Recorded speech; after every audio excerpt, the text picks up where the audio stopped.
السلام علیکم ورحمۃ اللہ وبرکاتہ۔ الحمد للہ رب العالمین والصلاة والسلام علی سید الانبیاء والمرسلین وعلی آلہ واصحابہ اجمعین ومن تبعہم بإحسان الی یوم الدین، اما بعد۔ قال اللہ تبارک وتعالی فی القرآن المجید والفرقان الحمید، اعوذ باللہ من الشیطان الرجیم، بسم اللہ الرحمن الرحیم، یا ایہا الذین آمنوا استعینوا بالصبر والصلاۃ۔ وقال تعالی فی مقام آخر، فأعینونی بقوۃ اجعل بینکم وبینہم ردما۔ وقال تعالی فی مقام آخر، من انصاری الی اللہ؟ قال الحواریون نحن انصار اللہ۔ صدق اللہ العظیم۔ قال اللہ تبارک وتعالی فی شأن حبیبہ صلی اللہ علیہ وسلم، ان اللہ وملائکتہ یصلون علی النبی یا ایہا الذین آمنوا صلوا علیہ وسلموا تسلیما۔ اللہم صلی وسلم وزد وبارک علی حبیبک سیدنا ونبینا ومولانا محمد وعلی آلہ واصحابہ اجمعین۔ عزیزان محترم، عقائد کے حوالے سے آج میں نے اپنی گفتگو کا عنوان بنایا ہے کہ غیر اللہ سے مدد مانگنا جائز ہے یا نہیں۔ غیر اللہ سے مدد مانگنا جائز ہے یا نہیں، اس کو علمی اصطلاح میں کہتے ہیں استمداد یا استعانت۔ استمداد یا استعانت، اس کے معنی یہی ہے کہ مدد مانگنے کے معنی ہی ہے۔ غیر اللہ جو ہے کہتے ہیں اللہ کے علاوہ، غیر اللہ کے علاوہ سے مدد مانگنا جائز ہے یا نہیں۔ اللہ کے علاوہ میں تمام چیزیں آ جاتی ہیں، انبیاء بھی آ جاتے ہیں، اولیاء بھی آ جاتے ہیں، صحابہ بھی آ جاتے ہیں، دیگر عام انسان بھی کیا ہو جاتے ہیں؟ آ جاتے ہیں، سب آ جاتے ہیں۔ اللہ کے علاوہ جو بھی ہے، شخصیات بھی آ جاتے ہیں، اعمال بھی آ جاتے ہیں، شخصیات بھی آ جاتی ہے، اعمال بھی آ جاتے ہیں۔ تو غیر اللہ سے مدد مانگنا یعنی اللہ کے علاوہ کسی اور سے، خواہ وہ انبیاء ہو، اولیاء ہو، صحابہ ہو یا اعمال ہو یا جو ہے نا عام لوگ ہوں، ان سے مدد مانگنا جائز ہے یا نہیں، اس بارے میں جو ہے نا چند ضروری باتیں آپ حضرات کے سامنے بیان کی جائیں گی۔ بعض لوگوں نے جو ہے نا سورہ فاتحہ کی اس آیت کو لے کر کہ جس میں یہ کہا گیا ہے کہ ایاک نعبد و ایاک نستعین، ہم تجھ ہی سے تیری ہی عبادت کرتے ہیں اور ہم تجھ ہی سے مدد طلب کرتے ہیں، اس آیت کو لے کر یہ کہا ہے کہ اللہ کے علاوہ کسی اور سے مدد مانگنا جائز ہی نہیں ہے، کیونکہ قرآن میں واضح طور پر ہے کہ ہم تیری ہی عبادت کرتے ہیں اور تجھ ہی سے مدد مانگتے ہیں۔ تو لہذا اللہ کے علاوہ کسی سے مدد مانگنا درست نہیں ہے، بلکہ ناجائز، حرام، شرک تک کہہ دیا گیا ہے۔ لیکن عزیزان محترم، اگر یہ بات کو ہم جو ہے نا پیش نظر رکھیں کہ اللہ کے علاوہ کسی جو ہے نا سے مدد مانگنا ہی نہیں چاہیے، غلط ہے مدد مانگنا، تو پھر اگر آپ بیمار ہو جائے تو ڈاکٹر کے پاس جاتے ہیں، بیماری سے چھٹکارا حاصل کرنے کے لیے اس سے مدد طلب کرتے ہیں۔ اگر آپ کو پیسوں کی ضرورت پڑی تو کسی مالدار کے پاس جاتے ہیں تاکہ آپ جو ہے نا اپنی ضرورت کو پوری کرنے کے لیے اس سے مدد طلب کرتے ہیں۔ اور اسی طرح اگر کوئی غنڈہ موالی آپ کو ستا رہا ہے تو آپ کیا کرتے ہیں؟ اس سے چھٹکارے کے لیے آپ کیا کرتے ہیں؟ کسی جو ہے پولیس اسٹیشن جاتے ہیں تاکہ کیا کریں؟ آپ پولیس کی مدد سے اس کے ظلم سے کیا کر سکیں؟ آپ نجات حاصل کر سکیں۔ تو پھر یہ تمام چیزیں شرک ہو جائیں گی، دنیا میں کوئی جو ہے نا مسلمان باقی ہی نہیں رہے گا، سب کے سب کیا ہو جائیں گے؟ مشرک ہو جائیں گے۔ یہ تمام چیزیں ناجائز ہوں گی۔ اگر مطلق یہ کہہ دیا جائے کہ غیر اللہ سے مدد مانگنا جائز نہیں ہے، اگر غیر اللہ سے مدد مانگنا ناجائز، حرام ہے اور شرک ہے کہا جائے، تو پھر یہ تمام چیزیں کیا ہو جائیں گی؟ شرک میں آ جائیں گی۔ اب بندے کو بس ایک ہی کام کرنا پڑے گا، بیمار ہو جائے تو مسجد میں جائے، اللہ سے دعا کرے شفا کے لیے، اور پیسے کی ضرورت پڑے تو مسجد میں جائے، اللہ سے دعا کرے، اور جو ہے نا وہ اگر جو ہے نا کوئی ظلم کر رہا ہو تو سیدھا مسجد میں جائے، اللہ سے دعا کرے۔ یقیناً یہ چیزیں ٹھیک ہیں، لیکن شریعت نے جو ہے نا یہ بھی کرنے کی اجازت دی ہے کہ آپ ڈاکٹر کے پاس جائیں بیماری کو دور کرنے کے لیے، ضرورت کی تکمیل کے لیے مالدار کے پاس جائیں، اور جو ہے نا آپ کسی جو ہے نا سے ظلم سے بچنے کے لیے پولیس کے پاس جائیں، یہ بھی جو ہے نا شریعت نے اس کی اجازت دی ہے، بلکہ خود حکم دیا ہے کہ تعاونوا علی البر والتقوی، نیکی کے کاموں پر اور اچھے کاموں پر ایک دوسرے کی مدد کرو، یہ بھی کہا گیا ہے۔ تو اب یہاں ایک نزاکت ہے، جن لوگوں نے نزاکت کو نہیں سمجھا انہوں نے یہ کہہ دیا کہ بالکل غیر اللہ کو جو ہے نا سے اللہ کے علاوہ کسی اور سے مانگنا، مدد طلب کرنا، یہ بالکل ناجائز حرام شرک ہے۔ بعض لوگوں نے ایسا کہا نہ سمجھ کر، اور اس میں سمجھ اور اس میں اصل چیز کیا ہے، تو اگر آپ جس سے مانگ رہے ہیں، جس سے مدد طلب کر رہے ہیں، اگر اس کو خدا کی طرح سمجھ رہے ہیں، خدا کا درجہ جو ہے نا دے رہے ہیں، جیسے کفار و مشرکین اپنے بتوں کو جو ہے نا خدا سمجھ کر، خدا کی طرح سمجھ کر ان سے اپنی منتیں، مرادیں یا اپنی ضروریات کیا کرتے ہیں، مانگتے ہیں۔ تو اگر آپ سامنے والے سے مدد طلب کر رہے ہیں، اور اگر آپ سامنے والے سے جو ہے نا استعانت کوئی مدد مانگ رہے ہیں، تو اگر اس کو آپ خدا سمجھ کر، یا اللہ کے ولی ہو، نبی ہو، کوئی بھی ہو، اگر ان سے آپ یہ سمجھ کر مدد مانگ رہے ہیں کہ یہ اللہ ہے یا اللہ کی طرح مدد کرتے ہیں، تو پھر یہ شرک ہے اور یہ ناجائز اور حرام ہے۔ سامنے والا جس کو آپ اللہ کے علاوہ جس سے مدد طلب کر رہے ہیں، مدد مانگ رہے ہیں، اس کو خدا یا خدا کی طرح مدد کرنے والا سمجھ کر اگر آپ مانگ رہے ہیں تو پھر یہ شرک ہے، ناجائز اور حرام ہے۔ لیکن اگر سامنے والے سے آپ مدد اس نیت، اس ذہن کے ساتھ مانگ رہے ہیں کہ اللہ نے اسے مال دیا ہے تو لہذا اس کے میں جو ہے نا مالدار ہے، وہ میری مدد کرنے کی صلاحیت رکھتا ہے اللہ کے دیے ہوئے مال سے، تو آپ اس ذہن سے اس سے مدد طلب کر رہے ہیں۔ یا اللہ نے اسے ڈاکٹر بنایا ہے، جو ہے نا علم، ڈاکٹریٹ کا علم دیا ہے، لہذا اللہ کے دیے ہوئے علم سے استفادے کے لیے آپ کیا کر رہے ہیں، اس سے مدد طلب کر رہے ہیں، یہ میری مدد کر سکتا ہے۔ یا اللہ نے ایک پولیس کو یا حکومت کے عہدیدار کو یہ اختیار دیا ہے کہ وہ کیا ہے آپ سے ظلم کو دور کر سکے، تو اس اختیار، صاحب اختیار ہونے کی وجہ سے میں اس سے مدد طلب کر رہا ہوں، تو اس میں کوئی حرج کی بات نہیں ہے۔ تو سامنے والے سے مدد جو ہے نا آپ طلب کر رہے ہیں، تو یا تو اس کو خدا سمجھ کر مدد طلب کرنا اسے، جیسے غیر مسلم کرتے ہیں، یا خدا کی طرح مدد کرنے والا سمجھنا، اس کے خدا کے پاس جیسی مدد کی طاقت ہے ویسے یہی ان کے پاس بھی ایسی مدد کی طاقت ہے اور یہ ویسے مدد کر سکتے ہیں خدا کی طرح، یہ تصور کیا ہے، شرک ہے اور یہ درست نہیں ہے۔ لیکن یہ اللہ کی عطا کردہ قوت، اللہ کی عطا کردہ طاقت، اللہ کی عطا کردہ صلاحیت کی بنیاد پر جو ہے نا یہ میری مدد کر رہے ہیں، اور آپ اس نیت سے یہ اللہ کے بندے ہی ہیں، یہ ان کی جو طاقت ہے، ان کی جو صلاحیت ہے، ان کی جو ہے نا کیپیسٹی جو بھی ہے، یہ ان کی ذاتی نہیں ہے، اللہ نے انہیں دیا ہے، اور اس وجہ سے آپ ان سے مدد طلب کر رہے ہیں، تو یہ بالکل کوئی شرک کی بات نہیں ہے۔ تو یہاں یہ چیز نہ سمجھ سکے اب یہ کہہ دیا گیا کہ غیر اللہ سے یعنی اللہ کے علاوہ کسی اور سے مانگنا شرک ہے۔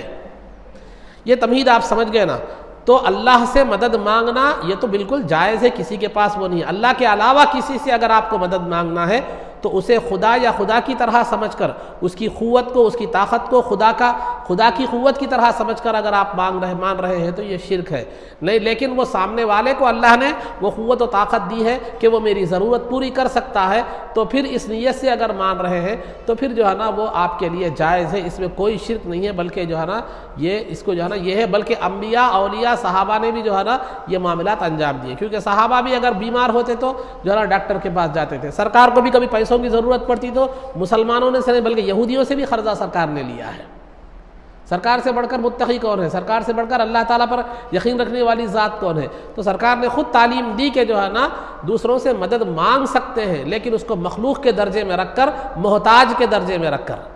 وہ اللہ نہیں ہے نہ اللہ کی طرح مدد کرتا ہے، بلکہ وہ ایک مخلوق ہے، اللہ کی دی ہوئی طاقت سے وہ میری مدد کر رہا ہے۔ یہ ذہن رکھ کر اگر آپ دوسرے سے مانگیں تو اس میں کسی قسم کی کوئی حرج کی بات جو ہے نا نہیں ہے۔ اب رہا جو ہے نا، دیکھیے اب میں قرآن کی آیتیں، کچھ بہت سی آیتیں ہیں اس تعلق سے قرآن کی، لیکن کچھ آیتیں میں آپ کے سامنے پیش کروں گا، کچھ احادیث آپ کے سامنے پیش کروں گا، لیکن پہلے میں تھوڑی سی وضاحت اس تعلق سے کرتا ہوں کہ دیکھیے آپ قرآن و حدیث کا جب مطالعہ کریں گے تو آپ اس میں دو طرح کی مدد پائیں گے۔ مدد مانگنے والے دو طرح کے ہوں گے، مدد مانگنے والے آپ کو دو طرح کے ملیں گے۔ ایک تو چھوٹا بڑے سے مدد مانگ رہا ہوگا، چھوٹا بڑے سے مدد مانگ رہا ہوگا، یا کبھی ایسا بھی دیکھیں گے کہ بڑا چھوٹے سے مدد مانگ رہا ہوگا۔ تو لہذا بڑا چھوٹے سے مدد مانگے، چھوٹا بڑے سے مدد مانگے، یہ دونوں بھی کیا ہے معلوم ہے جائز ہے۔ چلیے آئیے میں چند مثالیں آپ کے سامنے پیش کرتا چلوں۔ تو جو ہے نا اللہ رب العزت قرآن کریم میں فرماتا ہے یا ایھا الذین آمنوا استعینوا بالصبر والصلاۃ، کیا اے ایمان والو جب تم پر کوئی مصیبت آ جائے، کوئی پریشانی آ جائے تو تم مدد طلب کرو نماز سے اور صبر سے مدد طلب کرو۔ تم نماز سے مدد طلب کرو، صبر سے مدد طلب کرو، یعنی اللہ کی بارگاہ میں حاضر ہو جاؤ، 2 رکعت نماز پڑھو، صبر کرو اور مدد اللہ کی بارگاہ میں جا کر جو ہے نا نماز پڑھو اور 2 رکعت نماز پڑھ کے دعا کرو کہ اللہ مجھ سے اس مصیبت کو دور کر دے۔ تو لہذا نماز سے مدد طلب کرنے کا یہاں پر حکم دیا جا رہا ہے۔ نماز کیا ہے؟ کیا اللہ ہے نماز؟ صبر کیا اللہ ہے؟ یہ نماز اور صبر یہ بندوں کا عمل ہے۔ نماز اور صبر کیا ہے؟ یہ بندوں کا عمل ہے۔ بندہ بھی مخلوق ہے، اس کا عمل بھی کیا ہے معلوم ہے مخلوق ہے۔ تو یہاں اب یہ غیر اللہ ہے، غیر اللہ میں تو اللہ کے علاوہ جو بھی ہے، تو بندہ بھی غیر اللہ ہے اور بندے کا عمل بھی غیر اللہ ہے، یعنی مخلوق ہے۔ تو لہذا یہاں آپ ایک مخلوق سے کیا کر رہے ہیں؟ مدد مانگ رہے ہیں، جو کہ عمل ہے، نماز ہے، صبر ہے۔ تو یہاں غیر اللہ سے مدد مانگنے کا جو ہے نا عام طور آپ کو واضح طور پر یہ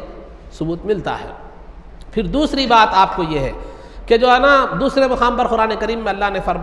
فرمایا عیسیٰ علیہ السلام کا ذکر کرتے ہوئے، عیسیٰ علیہ السلام نے جو ہے نا کیا کہا کہ من انصار، اب جب عیسیٰ علیہ السلام کے چند لوگ جو مسلمان ہو گئے تھے، آپ یہ کہہ سکتے ہیں کہ عیسیٰ علیہ السلام کے صحابہ جن کو حواری کہا جاتا تھا، حواری، تو جو ہے نا عیسیٰ علیہ السلام نے کہا کہ من انصاری الی اللہ، کون میرا مددگار ہے اللہ کے معاملے میں، یعنی دین کے معاملے میں کون میرا مددگار ہے، دین کی خدمت میں کون میری مدد کرے گا۔ تو عیسیٰ علیہ السلام کیا کر رہے ہیں؟ اپنے حواریین سے، اپنے صحابہ سے کیا کر رہے ہیں؟ مدد طلب کر رہے ہیں دین کے معاملے میں۔ تو لہذا یہاں عیسیٰ علیہ السلام مدد مانگ رہے ہیں کس سے؟ اپنے صحابہ سے، اپنے پر ایمان لانے والوں سے۔ تو لہذا یہ بھی عیسیٰ علیہ السلام اللہ سے تو مدد نہیں، دین اللہ کا ہے، مدد اللہ سے مانگنا چاہیے تھا، لیکن آپ کیا کر رہے ہیں؟ اپنے صحابہ سے کیا کر رہے ہیں؟ مدد مانگ رہے ہیں۔ تو لہذا صحابہ جو عیسیٰ علیہ السلام کے جو ماننے والے تھے، مسلمان جو آپ پر ایمان لانے والے تھے، وہ بھی تو غیر اللہ ہی ہیں۔ تو پھر کیا عیسیٰ علیہ السلام بھی مشرک ہو گئے کہ انہوں نے کیا کیا؟ غیر اللہ سے مدد مانگی؟ اللہ سے مدد مانگنا تھا، خاص طور پہ دین کا معاملہ تھا۔ تو لہذا عزیزان محترم، یہاں عیسیٰ علیہ السلام نے جو ہے نا اپنے صحابہ سے غیر اللہ سے مدد مانگی، غیر اللہ سے مدد مانگی، لیکن کس لیے مدد مانگی؟ اس لیے مدد مانگی تاکہ ان کو دین کی مدد کرنے کی سعادت نصیب ہو، تاکہ ان کو دین کی مدد کرنے کی سعادت نصیب ہو۔ اس میں 2 پہلو ہیں۔ ایک تو پہلو یہ ہے کہ عیسیٰ علیہ السلام نے غیر اللہ سے مدد مانگی، تو لہذا اللہ کے علاوہ غیر سے مدد مانگنا جائز ہے۔ اور دوسرا پہلو یہ ہے کہ بسا اوقات بڑے جب چھوٹوں کو جو ہے نا سے مدد مانگتے ہیں تو ان کو جو ہے نا سعادت مندی عطا کرنے کے لیے مانگتے ہیں، کہ جو ہے نا آپ نے اپنے صحابہ سے کہا کہ اللہ کی مدد کون میری مدد کرے گا دین کے معاملے میں، کیوں؟ اس سے عیسیٰ علیہ السلام اپنی ضرورت پوری کرنے نہیں چاہ رہے، بلکہ ان کو دین کے مددگار بننے کی سعادت عطا کرنا چاہ رہے ہیں۔ آگے اور آپ آئیے، قرآن کریم میں اللہ تعالیٰ خود فرماتا ہے ان تنصروا اللہ ینصرکم، اگر تم اللہ کی مدد کرو گے تو اللہ تمہاری مدد کرے گا۔ تو یہاں بندہ جو ہے نا اللہ کی مدد سے مراد دین کی، اللہ کے دین کی مدد۔ تو مفسرین نے بالاتفاق یہاں پر لکھا ہے کہ یہاں اللہ کی مدد سے مراد اللہ کے دین کی مدد۔ تو اگر تم اللہ کے دین کی مدد کرو گے تو اللہ تمہاری مدد کرے گا۔ تو اللہ یہاں خود جو ہے نا مخلوق سے مدد مانگ رہا ہے کہ وہ دین کی مدد کرے۔ اللہ خود مخلوق سے، لوگوں سے، مسلمانوں سے مدد مانگ رہا ہے کہ یہ دین کی جو ہے نا مدد کرے، لیکن اللہ دین کی مدد کا محتاج نہیں ہے، اللہ دین کی مدد کا محتاج جو ہے نا نہیں ہے، بلکہ اللہ تم سے دین کی مدد اس لیے کروانا چاہ رہا ہے ینصرکم، تاکہ وہ تمہاری مدد کرے، تاکہ وہ تمہاری مدد کرے، وَيُثَبِّتْ أَقْدَامَكُمْ، اور تمہیں دین پر ثابت قدم رکھے۔ تو اللہ تمہیں جو ہے نا تمہاری مدد کرنے کے لیے اور تمہیں دین پر ثابت قدم کر رکھنے کے لیے اللہ کیا کر رہا ہے؟ یہ حکم دے رہا ہے یہ کہ تم جو ہے دین کی مدد کرو۔ اب آئیے جو ہے نا ذوالقرنین ایک بادشاہ ہیں، بہت اللہ کے نیک بندے تھے، وہ جو ہے نا ایک مرتبہ ایک مقام پر گئے، تشریف لے گئے، سورہ جو 15ویں پارے میں یہ جو ہے نا موجود ہے، آپ کو یہ ملے گا کہ قالوا یا ذا القرنین ان یأجوج ومأجوج مفسدون فی الارض فهل نجعل لك خرجا على ان تجعل بیننا وبینہم سدا، کہ جو ہے نا ایک مقام پر پہنچے، وہاں کے لوگوں نے ذوالقرنین ایک بڑے طاقتور بادشاہ تھے، تو ان سے جو ہے نا اللہ کے نیک بندے تھے، تو انہوں نے جو ہے نا ایک مقام پر پہنچے تو وہاں کے لوگوں نے شکایت کی کہ یاجوج و ماجوج جو ہے نا یہ بڑی زبردست اور ظالم قوم ہے، تو یہ کیا کرتے ہیں جب بھی ہمارے کھیت وغیرہ جو بھی ہوتے ہیں وہ اچھی طرح ہو جاتے ہیں تو وہ نکلتے ہیں، آتے ہیں، اتر کر آ جاتے ہیں اور آ کر کیا کر دیتے ہیں ہمارے کھیتوں کو برباد کر دیتے ہیں، ہمارے جو ساز و سامان کو جو ہے نا برباد کر دیتے ہیں۔ تو لہذا ان یاجوج و ماجوج مفسدون فی الارض، یاجوج و ماجوج آ کر ہماری زمین میں فساد مچا دیتے ہیں، کھڑی کھیتیاں برباد کر دیتے ہیں، فلاں فلاں نقصان پہنچا دیتے ہیں ہمارا، تو لہذا ان سے چھٹکارے کا کوئی جو ہے نا سبب بنائیے، ہمیں کوئی اس کے چھٹکارا دلائیے۔ تو ذوالقرنین جو اللہ کے نیک بندے تھے انہوں نے کہا فَأَعِينُونِي بِقُوَّةٍ، کہ جو ہے نا تم میری مدد کرو اپنی قوت کے ساتھ، تم میری مدد کرو اپنی قوت کے ذریعے سے، تو میں کیا کروں گا تمہارے اور ان کے درمیان جو ہے نا ایک دیوار ایسی بنا دوں گا کہ وہ تمہاری طرف آ نہ سکیں گے۔ وہ واقعہ تفصیلی ہے لیکن ہمارا مقصود بتانے کا یہ ہے کہ ذوالقرنین نے جو ہے نا لوگوں سے مدد طلب کی دیوار کے بنانے میں، تو یہ لوگ کیا تھے؟ یہ غیر اللہ ہی تھے، اللہ سے مدد نہیں طلب کی انہوں نے بلکہ غیر لوگوں سے مدد طلب کی، تو یہ لوگ کیا تھے؟ یہ غیر اللہ تھے۔ چنانچہ انہوں نے ایسی دیوار بنا دی کہ یاجوج و ماجوج کا آنا بند ہو گیا، لیکن قیامت کے قریب وہ دیوار ٹوٹ جائے گی اور وہ نکل جائیں گے، وہ قیامت کے قریب ہوگا، وہ معاملہ تفصیلی الگ ہے وہ۔ تو بہرحال تو یہاں ذوالقرنین نے غیر اللہ سے مدد طلب کی اور وہ قرآن کی آیت بن کر قرآن میں آ گئی۔ تو ان تمام آیتوں سے ایسی بہت سی بیسیوں جو ہے نا آیتیں ہیں، لیکن میں جو ہے نا آپ کو چند باتیں جو ہے یہ مثال کے طور پر کیا کر رہا ہوں، پیش کر رہا ہوں۔ تو یہاں ان تمام چیزوں میں کہیں عمل سے مدد مانگ رہے ہیں آپ، یعنی نماز سے اور صبر سے مدد مانگ رہے ہیں، کہیں لوگوں سے مدد مانگ رہے ہیں جو ہے نا، کہیں اپنے غلاموں سے مدد مانگ رہے ہیں، تو یہ چیزیں جو ہے نا یہ مدد مانگنا یہ بالکل جو ہے نا جائز ہے، غیر اللہ سے مدد مانگنا، بشرطے کہ آپ جس سے مدد مانگ رہے ہیں اس کو خدا کا درجہ نہ دیں، خدا کی طرح نہ سمجھیں۔ یہ کچھ قرآن کی آیتیں تھیں۔ اب آئیے احادیث کی طرف میں آتا چلوں، احادیث کی طرف میں آتا چلوں کہ مشکاۃ شریف کی حدیث ہے کہ جو ہے نا ربیعہ بن کعب اسلمی رضی اللہ تعالیٰ عنہ، ربیعہ بن کعب اسلمی رضی اللہ تعالیٰ عنہ ایک صحابی رسول ہیں۔ ایک مرتبہ سرکار دو عالم صلی اللہ علیہ وسلم نے جو ہے نا ان سے کہا سل، مانگو جو مانگنا ہے، سمجھے جو ہے نا، مانگو جو مانگنا ہے۔ سرکار نے یہ نہیں کہا خدا سے مانگو، یہ نہیں کہا، بلکہ کہا مجھ سے جو مانگنا ہے مانگو، مجھ سے جو مانگنا ہے مانگو۔ تو انہوں نے کہا اسألک مرافقتک فی الجنہ، یا رسول اللہ جو ہے نا جنت میں آپ کا ساتھ مانگتا ہوں،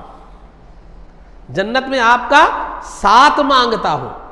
تو جنت میں آپ کا ساتھ مانگتا ہوں۔ تو سرکار نے فرمایا آوا غیر ذالک، کیا اس کے علاوہ اور بھی کچھ ہے؟ تو انہوں نے کہا ہوا ذالک، بس وہی ہے یا رسول اللہ صلی اللہ علیہ وسلم۔ تو سرکار نے فرمایا فَأَعِنِّي عَلَىٰ نَفْسِكَ بِكَثْرَةِ السُّجُودِ، کہ تم میری مدد کرو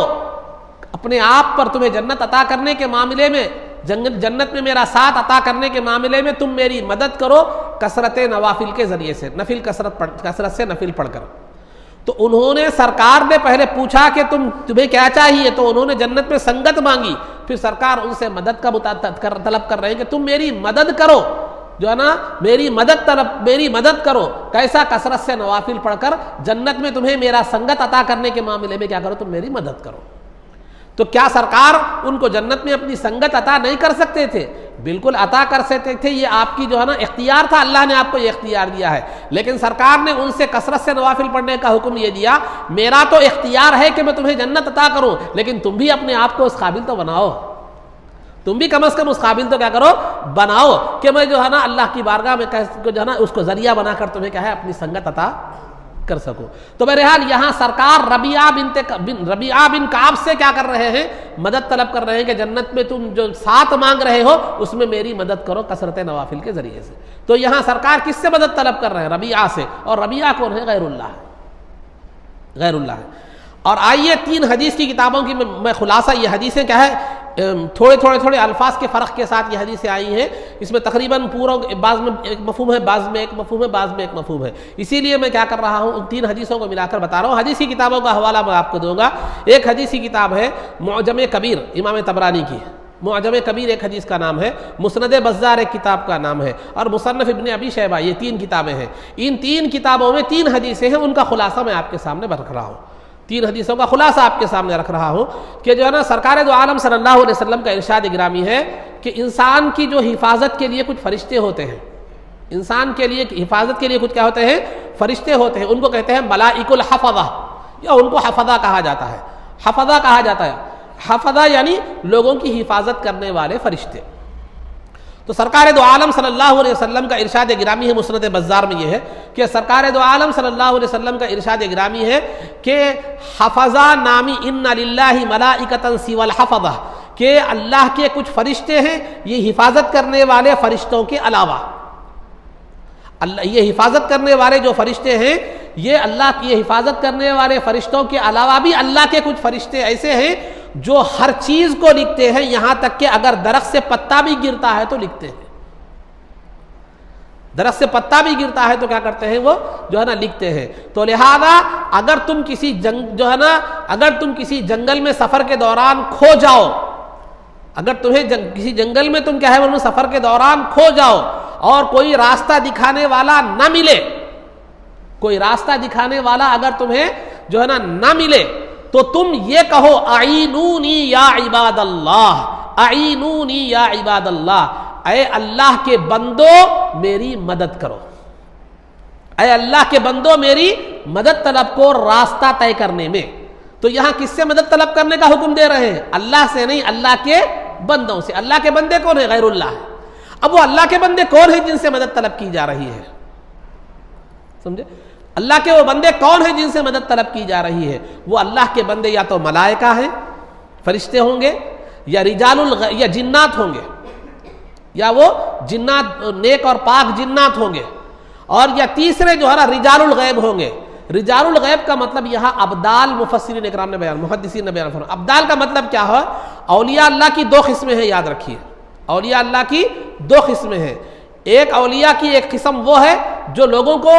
دین کے راستے کی ترغیب دیتے ہیں، دین کے راستے پر چلانے کے لیے تبلیغ و اشاعت کا کام انجام دیتے ہیں۔ ان کا کام وہی ہے کہ لوگوں کو اللہ سے جوڑنا، اللہ کے راستے پر لانا، صراط مستقیم پر لانا، ان کی دینی ضروریات کی تکمیل کرنا، یہ اولیاء کی ایک جماعت ہے۔ اور دوسری اولیاء یہ اس کو کہتے ہیں، یہ وہ جماعت ہے جو امور تشریعی یعنی شریعت کے معاملات کو انجام دینا ان کی ذمہ داری ہوتی ہے، لیکن لوگوں کو تبلیغ کرنا، جیسے خواجہ معین الدین چشتی رحمۃ اللہ علیہ، بندہ نواز، جتنے بزرگوں نے آئے کیا کرے وہ حضرات، ان بزرگوں نے کیا کیا؟ اسلام کی دعوت دی، دین کی طرف بلایا، جو ہے نا کافروں کو جو ہے نا اس توحید کی دعوت دی، ان کو دین پر راستے پر چلایا، فلاں فلاں فلاں جو بھی ہے یہ۔ اور اولیاء کی ایک جماعت وہ ہوتی ہے جو امور تکوینی کے لیے منتخب ہوتے ہیں۔ امور تکوینی کا مطلب یہ ہوتا ہے دنیا کی ضروریات کو مکمل کرنے کے لیے جو ہے نا متعین ہوتے ہیں۔ جیسے آپ نے سورہ کہف میں پڑھا کہ خضر علیہ السلام اور موسیٰ علیہ السلام کا واقعہ ہے، وہاں خضر علیہ السلام نے جو ہے نا لوگوں کی ضرورت کی تکمیل کی، واقعہ تفصیلی ہے، میں ذکر نہیں کر سکتا، جو ہے نا اس کو میں یہاں بیان نہیں کر سکتا، لہذا آپ اس کو دیکھنا ہے تو 15ویں پارے کے آخری رکوعوں میں آپ دیکھ لیجئے، آپ کو وہ تفصیل کے ساتھ کیا ہو جائے گا، واقعہ مل جائے گا۔ تو خضر علیہ السلام نے کیا کی معلوم ہے؟ لوگوں کی مدد کا واقعہ، تین طرح کے واقعے اس کے اندر بیان کیے گئے ہیں، جس میں جو ہے نا خضر علیہ السلام نے کیا ہے لوگوں کی مختلف حیثیت سے مدد کی۔ تو یہ کہتے ہیں دنیاوی معاملات کی تکمیل کے لیے کچھ اولیاء کی ایک جماعت ہوتی ہے۔ اس کا ثبوت سورہ کہف جو ہے نا اس کے وہاں پر آپ کو ملے گا، 15ویں پارے میں کیا کرے گا آپ کو جو ہے نا ملے گا، آپ کو سورہ کہف میں ملے گا۔ سورہ کہف کے 15ویں پارے کے آخری سے یہ جو ہے نا شروع ہو کر 16ویں پارے پر کیا ہوتا ہے ختم، پورے 16ویں پارے کے پہلے رکوع پر کیا ہو جاتا ہے، یہ ختم ہوتا ہے خضر علیہ السلام کا واقعہ۔ تو لہذا تقریباً یہ 2 رکوع پر جو ہے نا یہ واقعہ 2-3 رکوع پر مشتمل ہے۔ تو آپ بتانا یہ مقصود ہے میرا کہ جو یہ قرآن کریم کی ان آیتوں سے یہ معلوم ہوتا ہے کہ اولیاء کی ایک جماعت وہ ہے جو کیا کرتی ہیں لوگوں کی دنیاوی مدد کے لیے بھی ہوتے ہیں۔ تو وہ اولیاء کی جماعت میں مختلف درجے ہوتے ہیں، وہ لوگوں کو جو ہے نا جہاں دیگر معاملات میں لوگوں کی مدد کرتے ہیں وہی بھٹکے ہوئے انسانوں کی بھی مدد کرتے ہیں۔ وہ اولیاء ابدال اس میں کئی جو ہے نا وہ ہیں عہدے ہیں، کئی درجات ہیں، خطب ہے، غوث ہے، ابدال ہے، اوتاد ہے، نقبا ہے، جو ہے نا نجبا ہے، فلاں فلاں، ان کے بہت سارے درجے، ایک باضابطہ ایک ڈپارٹمنٹ ہے۔ جیسے دنیاوی ڈپارٹمنٹ میں کیا ہوتا ہے، کلکٹر ہوتا ہے، ایک فلاں ہوتا ہے، اس سے کم ہوتا ہے، فلاں، ایسا جو ہوتا ہے درجات، وہاں اولیاء کے درجات ہیں۔ تو لہذا وہاں اللہ کے جو بندے اگر آپ بھٹک جائیں تو سرکار خود فرما رہے ہیں کہ جنگل میں اگر کوئی مددگار نہ ہو، کوئی انسان تمہیں نہ ملے تو دعا یہ پکارو کہ اعینونی یا عباد اللہ، اے اللہ کے بندو میری مدد کرو، میری کیا کرو، مدد کرو۔ تو وہاں اللہ کے بندے ہوں گے جو تمہاری کیا کی جائیں گی، مدد کیا کریں گے، تمہاری مدد کریں گے۔ تو وہ بندے کون ہوں گے؟ وہ یا تو وہ ملائکہ ہوں گے، فرشتے ہوں گے، یا جنات ہوں گے، یا رجال الغیب یعنی اولیاء کی وہ جماعت ہوگی جو اللہ نے جن کو دنیا کے معاملات کو انجام دینے کے لیے مقرر فرمایا ہے۔ تو اب وہاں تو وہ لوگ دکھنے والے نہیں ہوں گے، ظاہر سی بات ہے، نہ فرشتے دکھتے، نہ جنات دکھتے، نہ وہ اولیاء کی جماعت نظر آتی ہے۔ تو اس حدیث سے علماء نے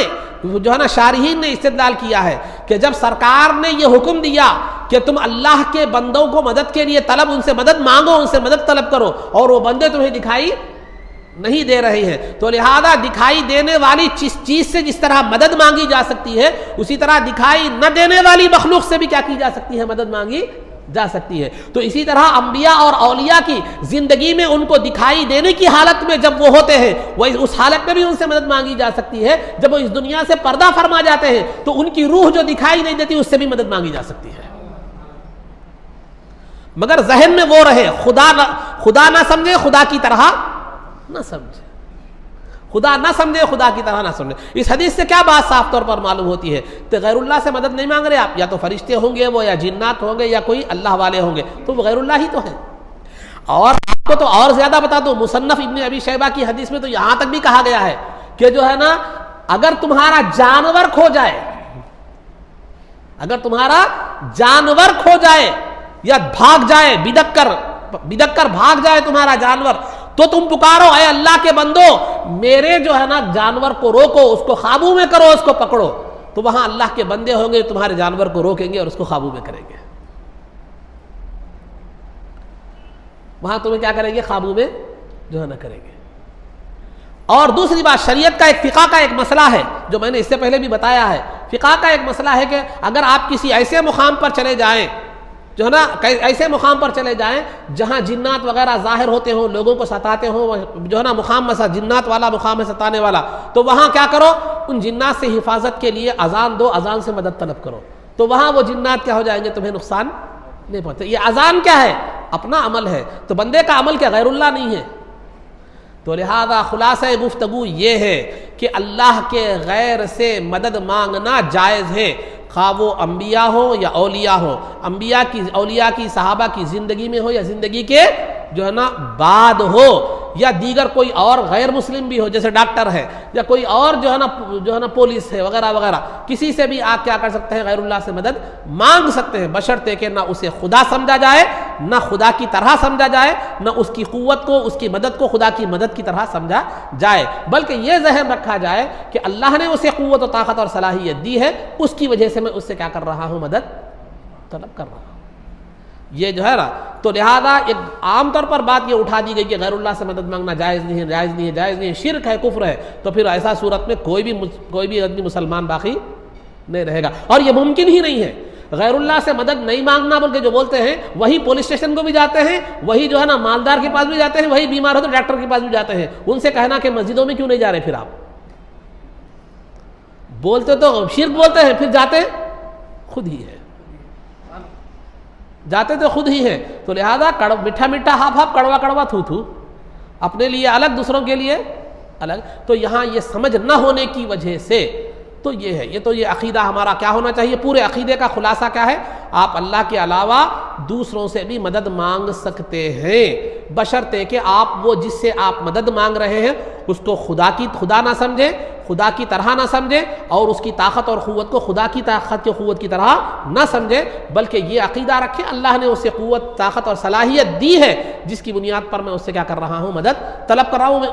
اللہ نے اسے اس قابل بنایا ہے کہ وہ میری مدد کر سکے، اسی لیے میں کیا کر رہا ہوں، مدد طلب کر رہا ہوں، اللہ سے نظر نہ ہٹے، تو پھر یہ مدد طلب کرنا بالکل جائز، اس میں کسی قسم کی کوئی قباحت نہیں ہے۔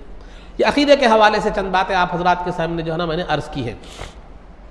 اب رہا آئیے سیرت میں آپ حضرات کے سامنے امہات المؤمنین رضوان اللہ تعالی علیہن اجمعین کی سیرت بیان کی جا رہی تھی۔ اس سے قبل آپ بی بی عائشہ صدیقہ رضی اللہ تعالی عنہا کی جو ہے نا کی سیرت آپ کے سامنے بیان کی گئی تھی، مختصر بیان کر رہا ہوں جو ہے نا، تاکہ آپ کو ایک مختصر طور پر آپ کے ذہن میں خاکہ آ جائے۔ تو امہات المؤمنین میں سے جو ہے نا تینوں کی سیرت ہو گئی، خدیجہ رضی اللہ تعالی عنہا، سودا بنت زمعہ رضی اللہ تعالی عنہا، اور بی بی عائشہ صدیقہ رضی اللہ تعالی عنہا، یہ تینوں کی سیرت جو ہے نا مختصر طور پر بیان کی گئی۔ اب رہا حفصہ رضی اللہ تعالی عنہ، حفصہ رضی اللہ تعالی عنہ یہ سیدنا عمر فاروق رضی اللہ تعالی عنہ کی صاحبزادی تھی، یہ سیدنا عمر فاروق رضی اللہ تعالی عنہ کی جو ہے نا صاحب جو ہے نا زادی تھی۔ تو یہ جو ہے نا سب سے پہلے یہ جو ہے نا ایک خنیس بن حذافہ سہمی رضی اللہ تعالیٰ عنہ کے نکاح میں تھی، یہ صحابی رسول تھے۔ تو خنیس بن حذافہ جو ہے نا سہمی رضی اللہ تعالیٰ عنہ کے نکاح میں تھی. جب جنگ بدر کے موقع پر یا جنگ احد کے موقع پر کیا ہو گیا, ان کا انتقال ہو گیا. تو ان کے انتقال کے بعد سیدنا یہ ان کی پیدائش جو ہوئی, یہ تو عمر فاروق رضی اللہ تعالیٰ عنہ کی صاحبزادی تھی, اور دوسرا ان کی والدہ کا نام جو تھا زینب بنت مزعون زینب بنت مزعون جو ہے نا رضی اللہ تعالیٰ عنہ, یہ ان کی والدہ تھی. ان کی پیدائش کعبۃ اللہ کی تعمیر کے وقت ہوئی. یعنی سرکار دو عالم صلی اللہ علیہ وسلم کی عمر مبارک جب تقریباً جو ہے نا 35 سال جو ہے نا تھی, اس وقت کعبے کی تعمیر ہو رہی تھی. تو کعبۃ اللہ کی تعمیر کے وقت جو ہے نا یہ پیدا ہوئی. تو پہلے جو ہے نا پہلے شوہر کا نام جو تھا خنیس بن جو ہے نا پہلے شوہر کا نام تھا خنیس بن حذافہ جو ان کا نام تھا. اس کے بعد جو ہے نا جنگ بدر, یا روایتیں مختلف ہے, جنگ بدر یا جنگ احد کے موقع پر کیا ہوا, ان کا وصال ہو گیا. تو اس کے بعد ان کے شوہر کا انتقال ہونے کے بعد جو ہے نا عمر فاروق رضی اللہ تعالی عنہ ان کا رشتہ لے کر عثمان غنی رضی اللہ تعالی عنہ کے پاس گئے. تو عثمان غنی رضی اللہ تعالی عنہ نے کچھ مہلت مانگی. تو اس کے بعد جو ہے نا پھر دوبارہ عثمان غنی رضی اللہ تعالی عنہ سے ملاقات ہوئی. تو عمر رضی اللہ تعالی عنہ نے جو ہے نا پھر رشتے کی پیشکش کی اپنی صاحبزادی کے رشتے کی. تو عثمان غنی رضی اللہ تعالی عنہ نے عرض کیا, فرمایا کہ جو ہے نا نہیں, میرا ارادہ نہیں ہے فی الوقت نکاح کا. تو پھر اس کے بعد عمر فاروق رضی اللہ تعالی عنہ جو ہے نا اپنے جو ہے یہی رشتہ اپنی صاحبزادی کا ابو بکر صدیق رضی اللہ تعالی عنہ کے پاس لے کر گئے.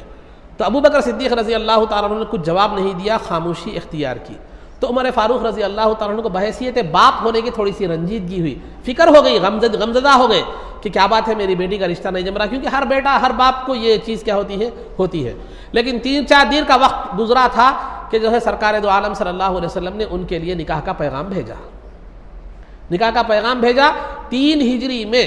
جو ہے نا حفصہ رضی اللہ تعالی عنہا کا نکاح جو ہے نا سرکار دو عالم صلی اللہ علیہ وسلم سے ہوا, اور 400 درہم یعنی تقریباً 85 تولے چاندی بطور مہر کے مقرر ہوا. 85 تولے چاندی بطور مہر کے کیا ہوا, جو ہے نا مقرر ہوا. یہ سرکار دو عالم صلی اللہ علیہ وسلم نے مقرر فرمایا. اس کے بعد سرکار سے نکاح کے بعد جو ہے نا عمر فاروق رضی اللہ تعالیٰ عنہ کی ملاقات پھر ابو بکر صدیق رضی اللہ تعالیٰ عنہ سے ہوئی. تو ابو بکر صدیق رضی اللہ تعالیٰ عنہ نے عمر فاروق رضی اللہ تعالیٰ عنہ سے فرمایا, آپ میرے جواب, اب میں خاموشی, آپ نے مجھے نکاح کا, اپنی صاحبزادی کے نکاح کا پیغام پیش کیا تھا, لیکن میں خاموش ہو گیا.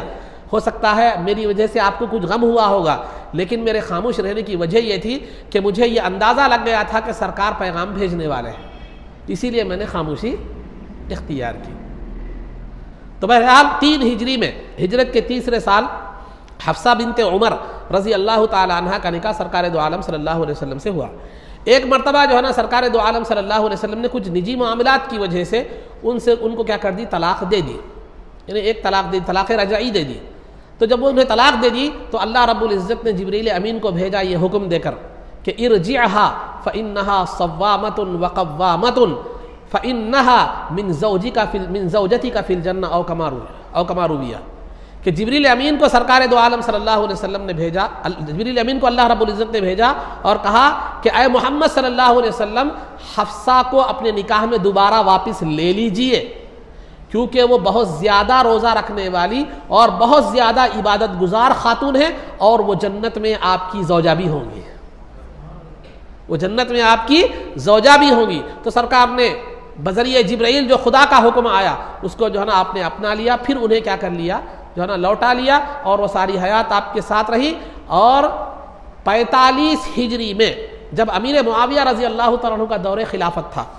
45 ہجری میں جو ہے نا آپ کا انتقال اور وصال ہو گیا, اور مروان بن حکم, مدینہ منورہ میں آپ کا انتقال اور وصال ہوا, اور جو ہے نا مروان بن حکم نے آپ کی نماز جنازہ پڑھائی, اور جنت البقیع میں آپ کیا ہے کی تدفین کیا ہے عمل آئی. آپ کی مزار مبارک جنت البقیع جو مدینہ کا قبرستان ہے وہاں پر موجود ہے. تو یہ حفصہ بنت عمر رضی اللہ تعالیٰ عنہ جو سرکار کی زوجہ مطہرہ یعنی ام المومنین میں سے تھی, ان کے حوالے سے کچھ باتیں آپ حضرات کے سامنے جو ہے نا مختصر طور پر رکھ دی گئی. اب رہا آداب میں آپ کے سامنے رنج و غم کے آداب بیان کیے جا رہے تھے. جب انسان کا کوئی انتقال ہو جائے, کوئی رنج ہو جائے, کوئی پریشانی آ جائے, جو ہے نا مصیبت آ جائے, تو پھر انسان کو کیا کرنا چاہیے, وہ تسلسل کے ساتھ آداب بیان کیے جا رہے تھے. اسی سلسلے کو جاری رکھتے ہوئے آگے بیان کیا جاتا ہے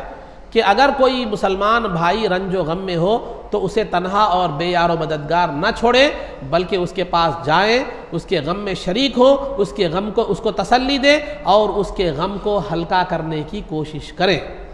کیونکہ رسول پاک صلی اللہ علیہ وسلم نے جو ہے نا فرمایا کہ مومن جو ہے نا المؤمن کالمؤمن،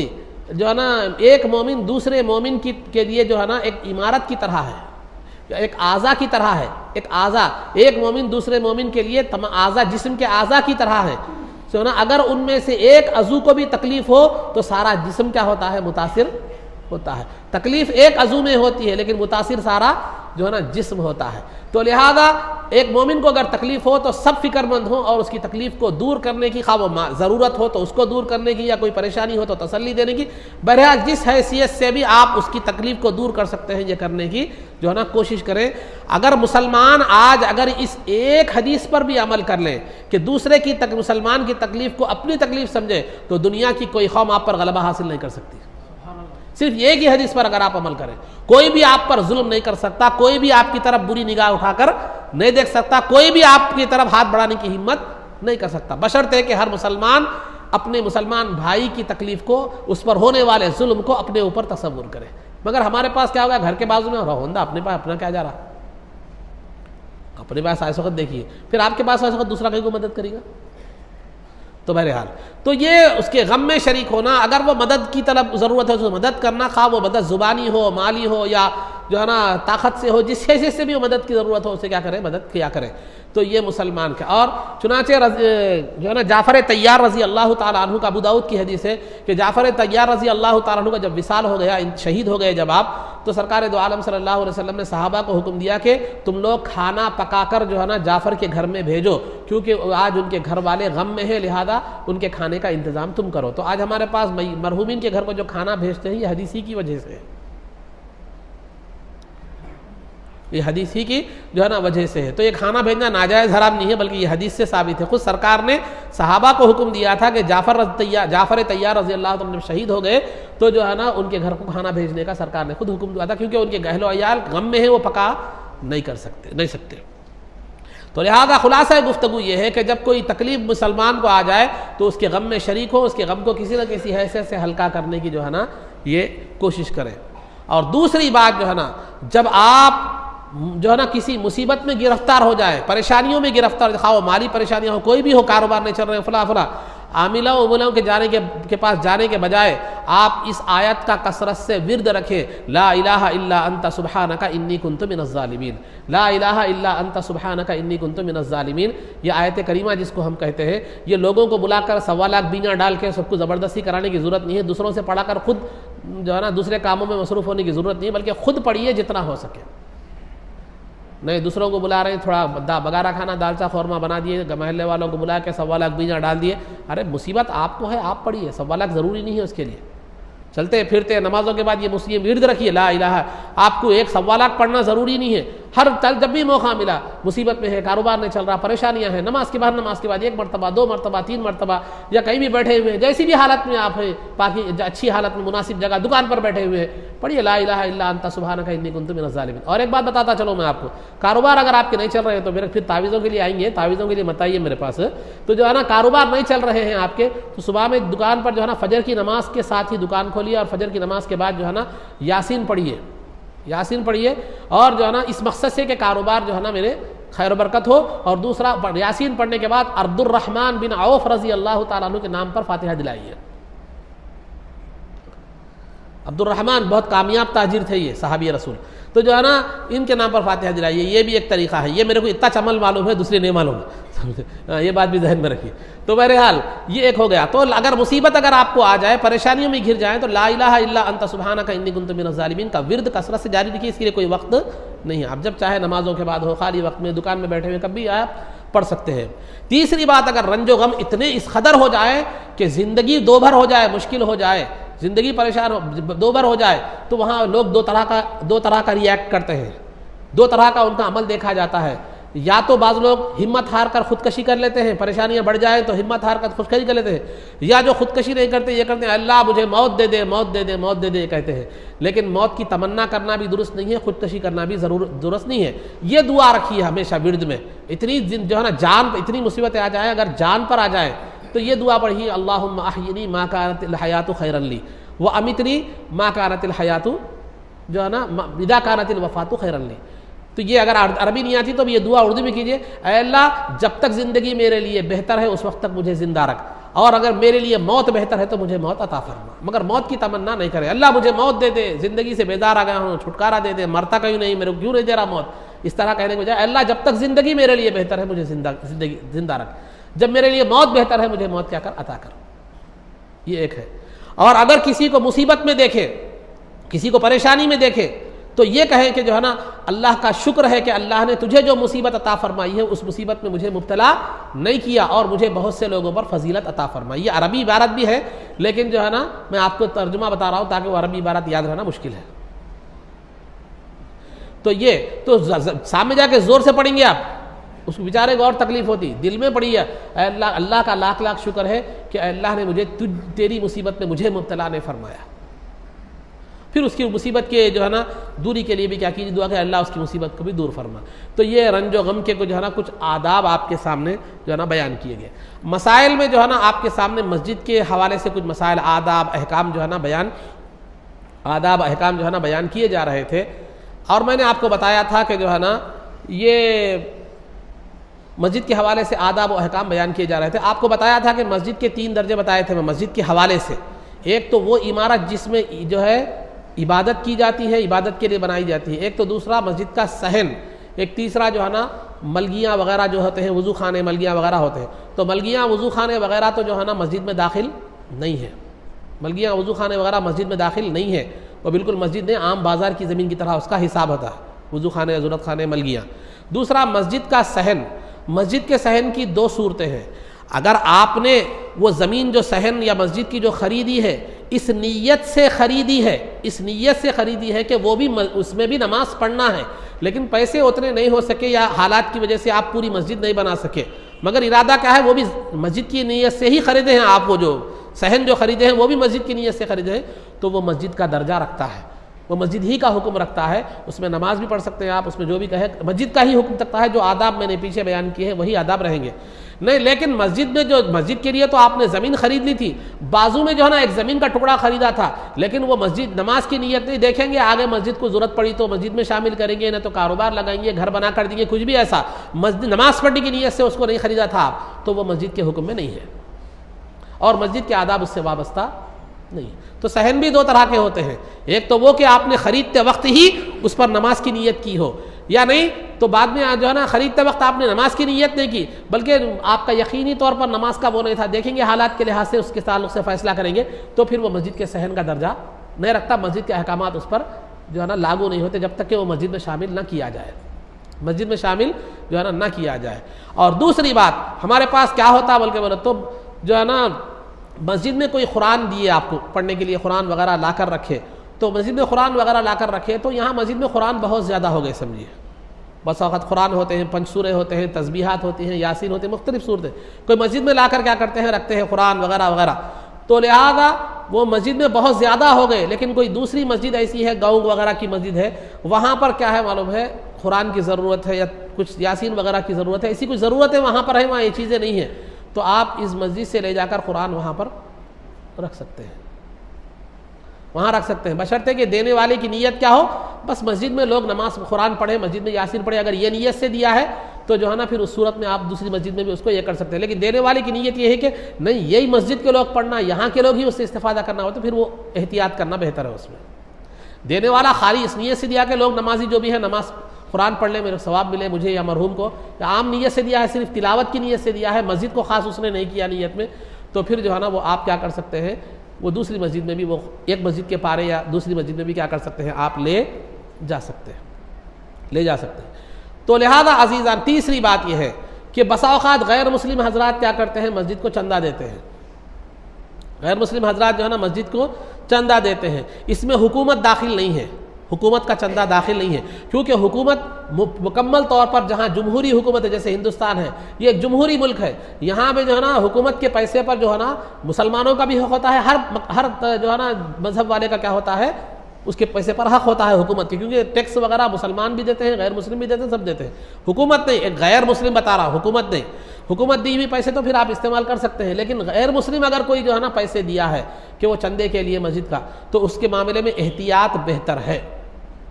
احتیاط بہتر ہے، خاص طور پر اس صورت میں اور زیادہ احتیاط کرنے کی ضرورت ہے جبکہ جو ہے نا وہ پیسے دے کر یا تو آپ کو ڈامینیشن کرتا ہو، یا آپ کو میں بنایا مسجد، یہ میں کرا وہ کرا، آپ کو ڈامینیشن کرنے کا اندیشہ ہو، یا اس چندے کے بدلے میں اپنی کسی مذہبی رسم کے وقت چندے کا کیا کرتا ہو، وہ مطالبہ کرتا ہو، میں مسجد کو دیا نا لہذا ہماری جو ہے نا وہ ہماری عبادت گاہ بن رہی ہے، آپ اس کے لیے بھی دو، یا ہماری عید کے لیے بھی دو، ایسا کچھ مطالبے کا اندیشہ ہے، تو اس صورت میں خاص طور پر جو ہے نا احتیاط کرنا چاہیے، ضروری ہے احتیاط اس وقت، ورنہ عام حالات میں احتیاط جو ہے نا بہتر ہے اور مصلحت کا تقاضا ہے۔ یہ جو ہے نا مسجد کو غیر مسلم کی طرف سے جو چندہ دیا جاتا ہے، وہ